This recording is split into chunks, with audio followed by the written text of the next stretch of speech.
Hello, this is Charlie Beneke, your favorite real estate agent in Chicago, the best real estate agent in Chicago, AKA Young Benihana, because I'm making it right in front of your eyes, AKA the flat-footed phenom, just because I just recently got plantar fasciitis, which hurts, AKA the mixed Batman, because if you keep up with me on social media, it looks like I'm jumping from rooftop to rooftop. Back with another video about living in Chicago and walking you through the buying and selling process of your home.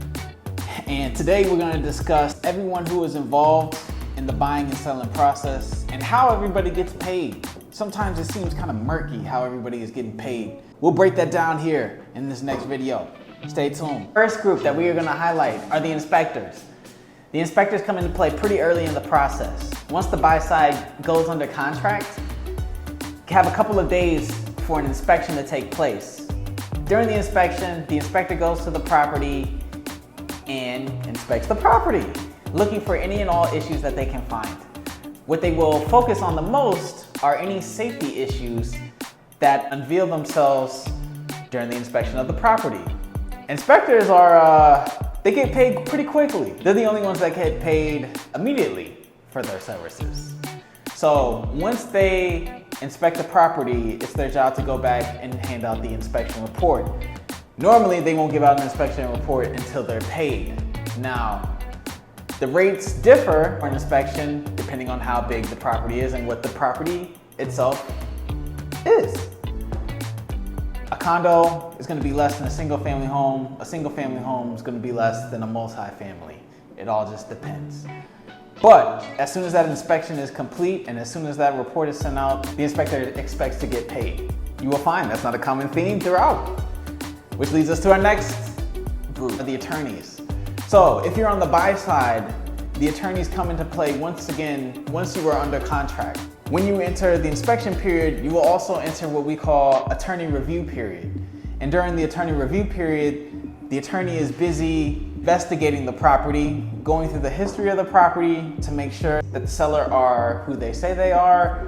And they are also doing a history deep dive on the plot of land, the survey, and also if it's a condo, they are looking into different things like who pays for the water, the HOA, are there any assessments coming through, the HOA guidelines and bylaws to make sure that everything that was in the listing is actually accurate.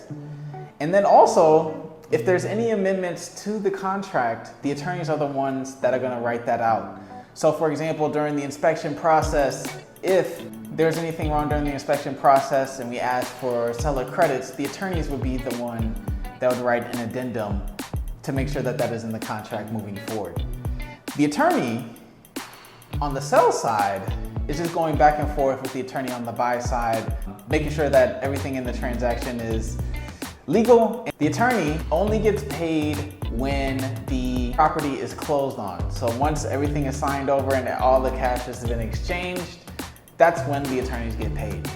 The attorneys on the buy side are going to be more expensive than the attorneys on the sell side. So when you see that final receipt, don't freak out that your attorney was more than the seller side. The attorney on the buy side is doing more work, so they charge a higher price. Third group that we are going to look at are the lenders. Lenders are the one that is giving the buy side money if they're getting a loan. They show up real early in the process. You may reach out to an agent like myself at first, but right after that, I'm going to introduce you to some lenders who will be able to pre-approve you. And so they'll be able to take your debt to income ratio, your credit score, and be able to give you how much house you qualify for. Which is always a great thing to know, because who wants to just go in blind not knowing how much you really can afford? The best thing is they'll give you an estimate on the monthly numbers of different properties that you're looking at, so you'll know exactly how much per month you'll be paying, not just the overall price. Very helpful people. So helpful that you get to pay them. That's right. You get that you get that privilege of paying them. The fun thing about them, even though these lenders put in a bunch of work up front and they're one of the first people that you meet throughout the process, they also do not get paid until you close on a property. They're part of what we call closing costs. So your attorney is part of the closing costs, the lender price is part of the closing costs, and then taxes are also part of the closing costs that you will incur when you close on your property. Fourth group I'm gonna talk about goes with the lender. It is an appraiser. So usually your lender is gonna call out an appraiser, is gonna go out to the property, and let's just say that we're looking at a $400,000 condo, a list price of $400,000, and we got it under contract for $400,000. The appraiser is gonna make sure that that condo is actually worth $400,000. So they'll compare other like-sized condos to the condo that you put a contract in, and they'll see what price those were, what the condition was, and to see if, you know, the price justifies the value. If it does, then they'll come back and they'll say, yes, this will appraise for $400,000. This condo will appraise for $400,000. But, you know, someone has to pay for their services, right? So it usually goes one of two ways, and it really just depends on your lender, because your lender is the one that does it. But I would say more often than not, the appraisers are automatically paid for their work, but they're usually paid by the lender up front. But then the lender charges you on the back end for the appraiser once you close. So let's just say that it costs $500 for the appraiser. As soon as they go out there, the bank pays them for them to go out there. And then once you close, you are responsible for that $500. Fifth entity that we're gonna talk about is the title company.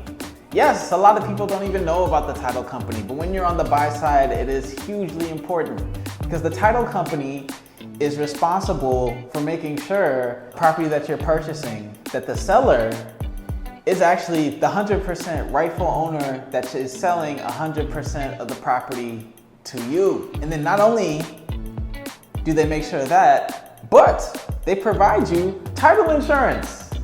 Because let's just say the people that you purchased from, it turns out that they only had a 49% ownership over the property, and you bought the property and it slipped by everybody that it was only 49% of the property that you were buying.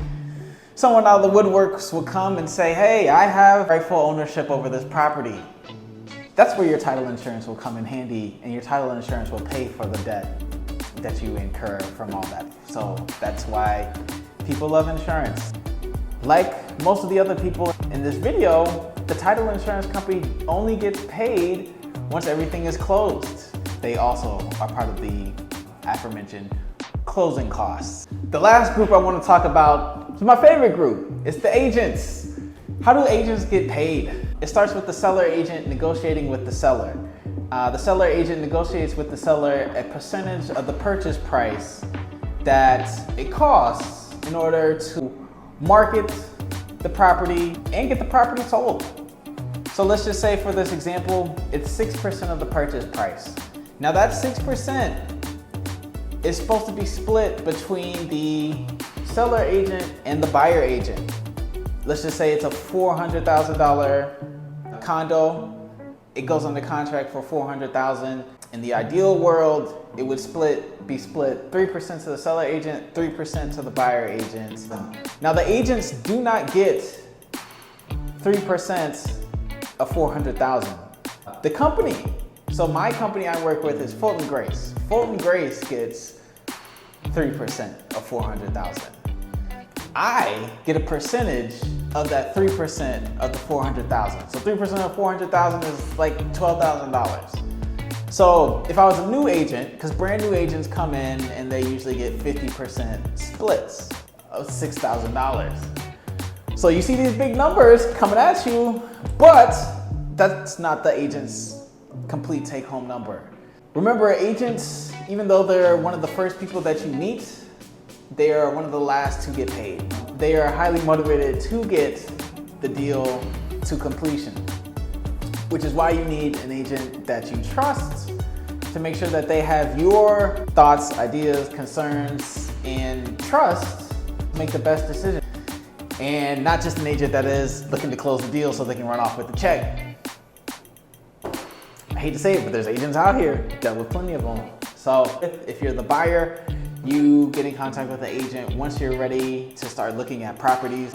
Good agents will break down the whole process to you, what you can expect in the buying process, what market you're going up against, how much you can expect to pay, and then connect you with anybody that you need to be connected with, like anybody that we mentioned earlier in this video. On the seller side, once you decide you want to sell your property or you just want to figure out how much your house is really worth on the open market, and you can have an agent come out and much appraise your house to see how much you can get up on the open market for it. And they'll let you know everything that's going on with the market, how long you can expect your house to sit on the market, and what you need to do to get it sell ready. And that concludes our video. Thank you for watching. If you enjoyed it, please like and subscribe to my channel here. And then if you are looking in the Chicago area, please reach out to me. I have my links below. Follow me on Instagram, follow me on TikTok. If you're looking to move to Chicago, let me know.